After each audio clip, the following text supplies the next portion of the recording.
ববির ওই বাসাতে ওকে ওয়াইফ বলে মিসেস বলে পরিচয় দেয়।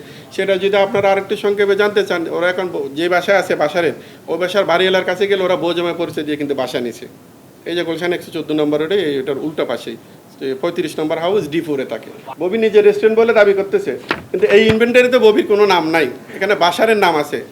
ঠিক আছে, ববিকে যদি বাসার আমার থেকে ববিকে দেখাবে বলে 1 ঘন্টার জন্য চাবিটা নিছে। পরে 1 ঘন্টা পর যখন আমি এসে চাবি চাই, সে আমাকে চাবি দেয় না, উল্টা আমাকে মারধরের হুমকি দেয়, বলে যে ঈদের পরে দিব, টাকা যখন দিয়ে দিব ঈদের পরে দিব।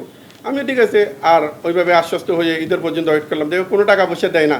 পরবর্তীতে সে ববি এবং তার সন্ত্রাস বাহিনীর কিছু পলিটিক্যাল পোলাপাইন দিয়ে তিতুমির কলেজের পোলাপাইন এনে রেস্টুরেন্টে বসায় রাখতো মারামারি করার জন্য।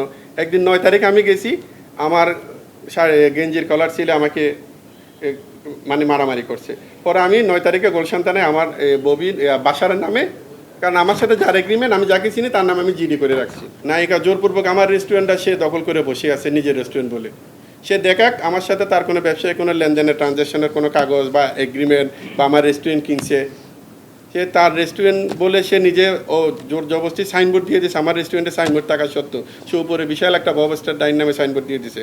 আমাদের বাহিনী নিয়ে মারামারি করছি, সেটার প্রমাণ তাকে দিতে বলেন। আমি হইলাম রেস্টুরেন্টের মালিক, আমি কিন্তু ফ্লোরের মালিক না। ফ্লোরের মালিকের সাথে চিত্রনায়িকা ববি এবং তার কথিত স্বামীও বলতে পারেন, স্বামী পরিচয় দিছে, ওই বাসার ওরা মারামারি করছে। স্পটে আমি ছিলাম না, আর বিল্ডিংও আমি ছিলাম না।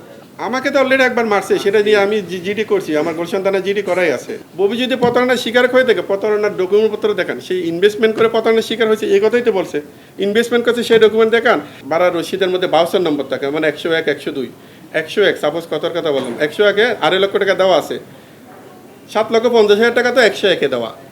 তখন থানার ওসির সামনে সে ধরা খেয়ে গেছে। ধরা খেয়ে যাওয়ার পর হতবম্ব খাইয়ে ওই বাসার যেই কথিত লোক পাঠাইছে, এক সাংবাদিকও আছে হয়তো বা সাথে, ওরা চুপচাপ হয়ে ওর ওই ডকুমেন্টটা নিয়ে চলে গেছে। সে আমার পার্টনারের নামে মামলাটা করছে, সেই ডকুমেন্টটা যদি বা মামলার ইয়েটা যদি এজাহারটা যদি আপনারা দেখেন, আপনারা নিজেরাই হাসবেন।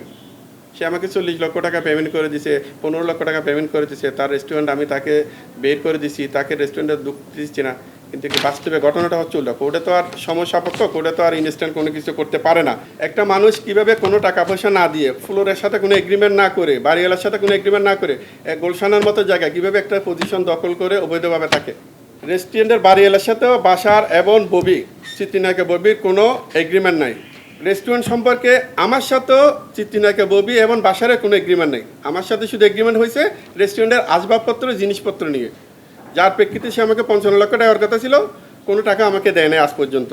সেই টাকা না দিয়ে 15 লক্ষ টাকা ক্যাশ দিছে বলে, আর বাকি 40 লক্ষ টাকা তো চেক দিয়েছে, আপনাদেরকেও বলছে, কিন্তু ওই চেক ডিজনার হয়ে আছে, ডিজনারের ফটোকপি সময় আপনাদেরকে দিয়ে দেবো। আর 10 লক্ষ টাকা যে ডকুমেন্ট দিছে ওই ডকুমেন্টটাকে আপনাদেরকে দিয়ে দেবো। আপনারা সেটা যাচাই করলে বুঝতে পারবেন সে কি আসলে এটাকে আমাকে টাকা দিয়ে রিসিভিং নাকি তার নিজে বানানো ডকুমেন্ট। হ্যাঁ, একটা মারামারির ঘটনা হচ্ছে, বাড়িওয়ালা যখন ভাড়া পায় তখন আমিও ভাড়া দিতে পারতেছি না, আমাকে বৈধভাবে সে বের করে দিছে, তারও ভাড়া দিচ্ছে না। তো বাড়িওয়ালা ভাড়ার জন্য আমাদেরকেও তাকে দিচ্ছে, ওকেও তাকে দিচ্ছে, কেউ যখন ভাড়া দিচ্ছে না, সে বাড়িওয়ালা ভাড়ার জন্য সে মূল ফটকের তালা চেঞ্জ করে দিছে। চেঞ্জ করে দেওয়ার পরে সে তার সন্ত্রাস বাহিনী নিয়ে পরবর্তীতে সে আবার ওই তালা ভেঙে জিনিসপত্র নিয়ে চুরি করে নিয়ে গেছে। এলো খবরের কাগজ, নিখাত, নির্ভীক, নিরপেক্ষ।